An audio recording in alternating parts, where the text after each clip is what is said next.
అనగనగా సింహం చనిపోయిన తర్వాత అడవిలోని జంతువులన్నీ అయోమయంలో పడ్డాయి. అడవికి రాజెవరు అని వారు అస్పష్టంగా ఉన్నారు. ఎన్నికలు నిర్వహించాలని ప్రతిపాదించారు. అభ్యర్థులు కోతి మరియు నక్క. కోతి తన విన్యాస నైపుణ్యాల కారణంగా ఎన్నికైంది. నిరాశ చెందిన నక్క అవకాశం కోసం ఎదురు చూడడం ప్రారంభించింది. ఒకసారి నక్క దారిలో ఓ మాంసం ముద్దను చూసింది. ఇదేదో ఉచ్చుకి ఎరా అని అర్థమైంది తనకి.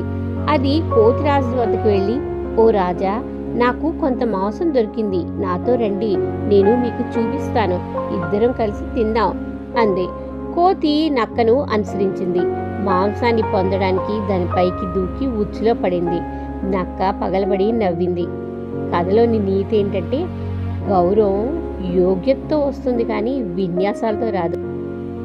ఈ కథ నచ్చితే లైక్, షేర్, సబ్స్క్రైబ్ చేయండి. Thank you. మరిన్ని మంచి కథల కోసం.